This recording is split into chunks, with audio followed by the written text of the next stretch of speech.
Então nós tivemos a primeira reunião do Conselho Estratégico Nacional pós-eleições de outubro, portanto a primeira que foi presidida pelo professor Joaquim Sarmento e não pelo professor David Destino, que foi o anterior presidente do SEN. Tivemos oportunidade, portanto, de ouvir de cada uma das secções aquilo que se propõe fazer. O SEN tem 15 secções temáticas, que já foram dadas a conhecer à comunicação social, quer as secções propriamente ditas, quer os responsáveis de cada uma delas. Portanto, todas elas têm um coordenador e 2 vice-coordenadores, sendo que um dos vice-coordenadores é obrigatoriamente deputado para garantir a ligação ao grupo parlamentar. Agora, segue-se, digamos assim, o trabalho de terreno nos 2 sentidos. O terreno na preparação das ideias e das propostas do PSD ao nível setorial e na implantação do próprio Conselho Estratégico Nacional pelo território fora, porque isto não é para ficar confinado a uma sala do tamanho que viram, apesar dela ser grande, é para ter a implantação no território. Já o tínhamos em alguma escala, todos estarão recordados daquilo que fizemos em Santa Maria da Feira há um ano e tal atrás, mas agora é para crescer mais. Naturalmente com uma condicionante muito grande que é a pandemia, portanto não é fácil, não é fácil, é impossível juntar 100 ou 200 pessoas numa sala, o que efetivamente era importante, mas enfim, feito por videoconferência, feito por telefone, feito das formas como as pessoas conseguirem alargar agora a implantação do Conselho.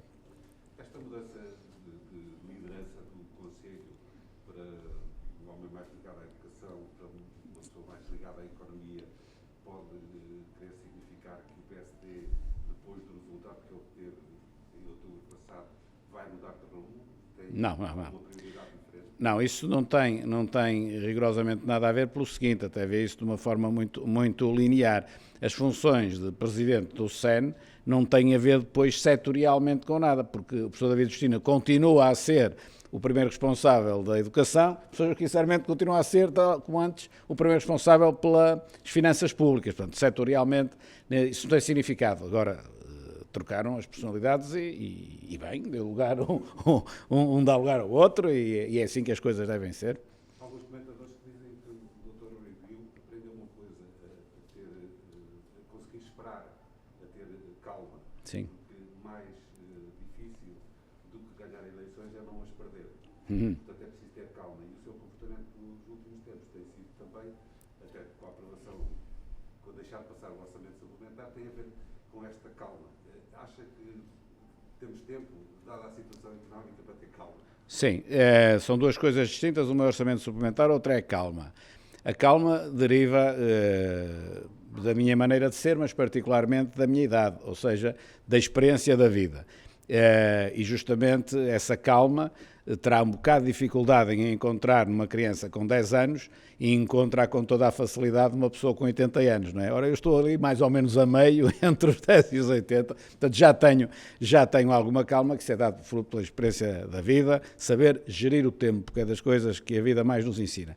Outra coisa diferente é o orçamento suplementar, não tem nada a ver com isto. Nós deixamos passar o orçamento suplementar na generalidade e provavelmente na votação final global por uma questão de interesse nacional. Era gravíssimo se neste momento o orçamento suplementar chumbasse e o país ficasse sem meios financeiros para responder àquilo que é necessário. Portanto, nós preferimos, mesmo que o orçamento suplementar tenha algumas coisas que nós pudéssemos vir a fazer diferente se estivéssemos lá, isso é muito menos importante do que castrar agora o país e ficar sem meios financeiros. Portanto, só numa situação limite é que nós faríamos uma coisa dessas. Portanto, não tem agora a ver com calma, tem a ver com o sentido da responsabilidade do Estado. Esta calma contrasta um pouco com o nosso Primeiro-Ministro, que nas últimas reuniões, sobretudo na Direção-Geral de Saúde, mostrou alguma irritação. Se calhar, acha que esta irritação pode dizer alguma coisa? Bom, a calma que eu estava a falar é outra. Eu às vezes também me irrito quando as coisas correm mal, não é?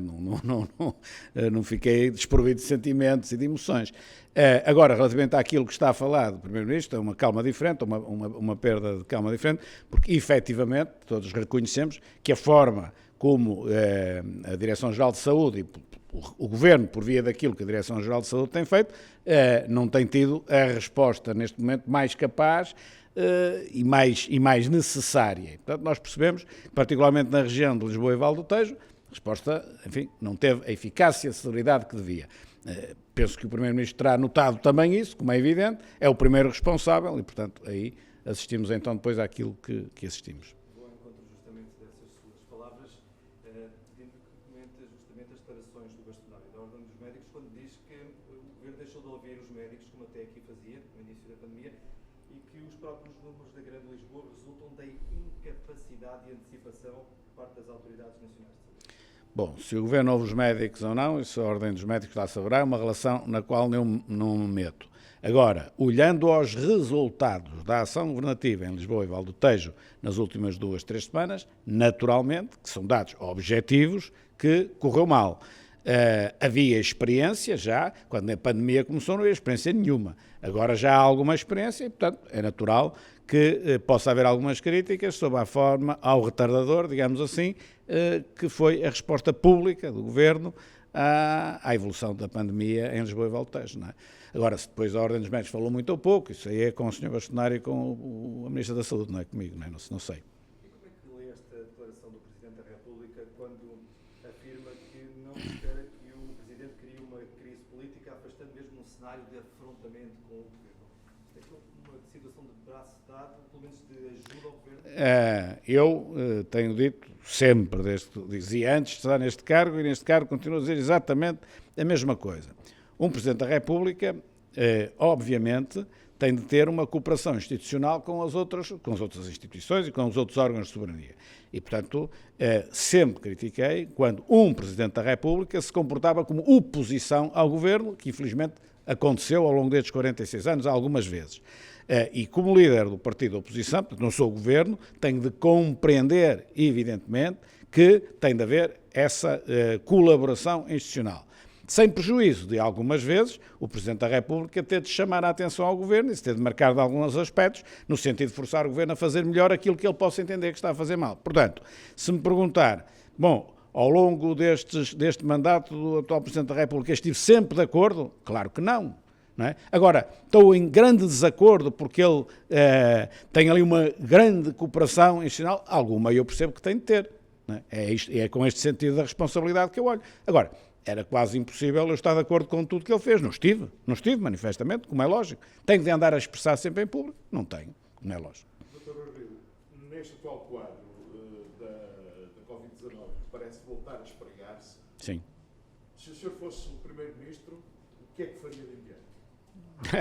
O que eu faria de diferente não lhe vou dizer, porque não sei, nenhum sabe, de um ponto A, B, C em concreto. Agora, sabia o que tinha de fazer do ponto de vista da postura relativamente ao problema e relativamente aos serviços. Ou seja, que a DGS não está a responder devidamente, eu sei, portanto, não sou eu que tenho de responder, é a DGS que tem de dar soluções, portanto, teria de introduzir na DGS a dinâmica que a DGS precisa, ou forçar a que ela tivesse. Teria, eventualmente, estando mais atento para responder também mais depressa, para forçar a DGS mais depressa. Agora, as medidas em concreto de perfil relativamente técnico, isso, naturalmente, que não é comigo, não é como é evidente, nem diretamente com quem tem o cargo político. Esse limita-se a decidir aquilo que os técnicos possam aconselhar. E põe substituição na DGS?